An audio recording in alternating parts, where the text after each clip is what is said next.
It's been one of the stories making headlines throughout the day. Several reports of violent scenes at some hospitals in some parts of the country. And according to some reports, Nelson Mandela Bay workers barricading the entrance during the Nehawu wage strike, while in Bloemfontein, striking workers were armed with sjamboks. And these aren't the only two hospitals that we are hearing concerns about. Let's get the full picture now and speak to National Department of Health Deputy Director General, Dr. Percy Mahlathi. Thank you so much, Dr. Mahlathi, for your time this afternoon. We're seeing reports of, some of the patients saying that they're not receiving medical attention due to some disruptions, and there are also concerns around critical maternity services. How bad are things on the ground?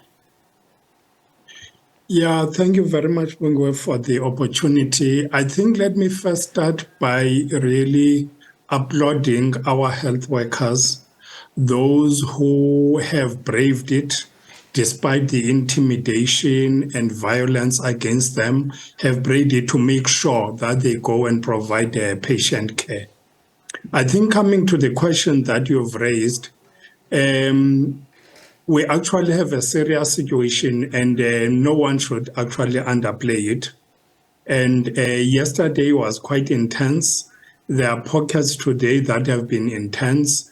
But on the part of, hospital management across the country, including, in the area that you've just mentioned around Gqeberha, that they've actually done their best to make sure that they really care for patients.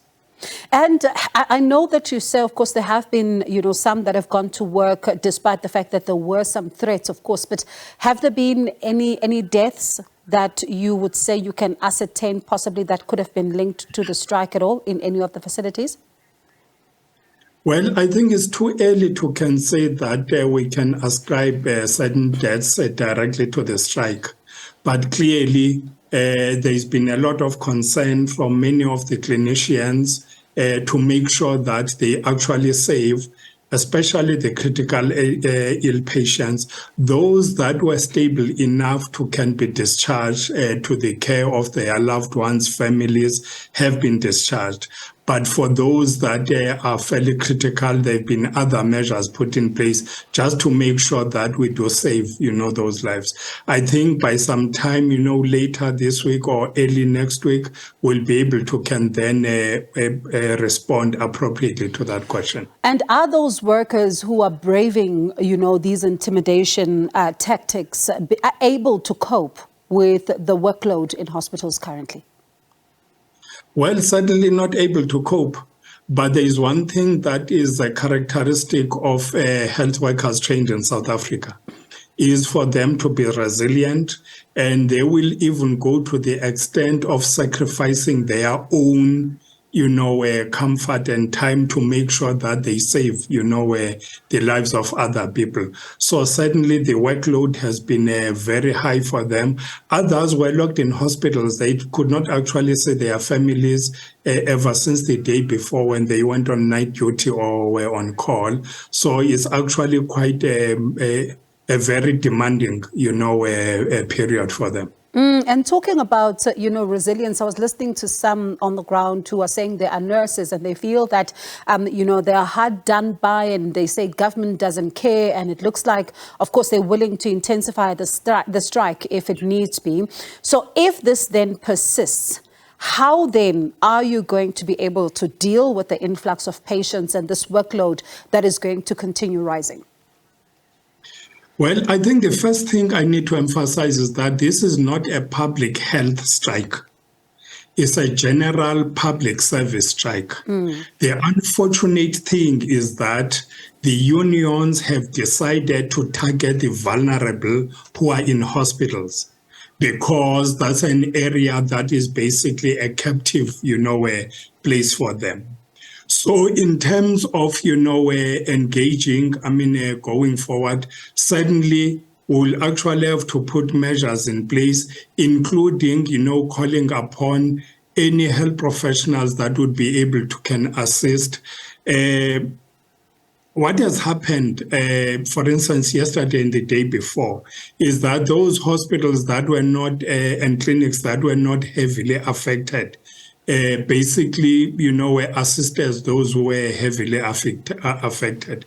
So this is something that I think as health authorities, we would actually have to sit down and engage with the clinicians and find ways in which we can be able to deal with the backlogs, especially the backlogs around operations, and all those kinds of surgical matters. It's something that we actually have to sit down with the clinicians and plan and see what extra resources would be required for them to be able to cover, what has been an unfortunate backlog. Do you not fear, though, that as soon as news spreads that there are facilities that may be able to kind of cope with some kind of this particular backlog, they may be targeted, and you may even find that those who are able to brave, this particular situation and go and help the patients may not be able to then go, that it may intensify? That is why right through the day, our minister has been in contact with the Minister of Police, because certainly there needs to be some kind of safety that is guaranteed, not only for, the workers, but also for the patients, because some of the striking workers have managed to gain entry to the hospital, intimidate. I'm sure you may have seen some images around Belonomi Hospital. So it's not a matter that has to be dealt with by health only. The security services actually have to come on board and make sure that there is, a kind of protection that is provided. In about 20 seconds, we're almost out of time. So what happens now? Because this, of course, is a general strike, but you do have essential workers that work for your department that are providing this critical care. What's going to happen now to be able to deal with that? Is there some kind of, disciplinary action that we're looking at here? Or what are some of the measures that are put in place there? No, certainly there will be disciplinary measures. First of all, the normal no work, no pay.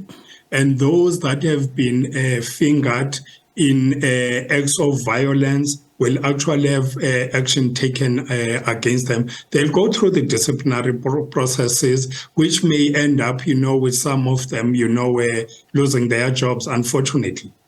All right, Dr. Mahlathi, we'll catch up with you then, as you say that you're monitoring the situation on a daily basis. Thank you so much for your time. We appreciate it this afternoon.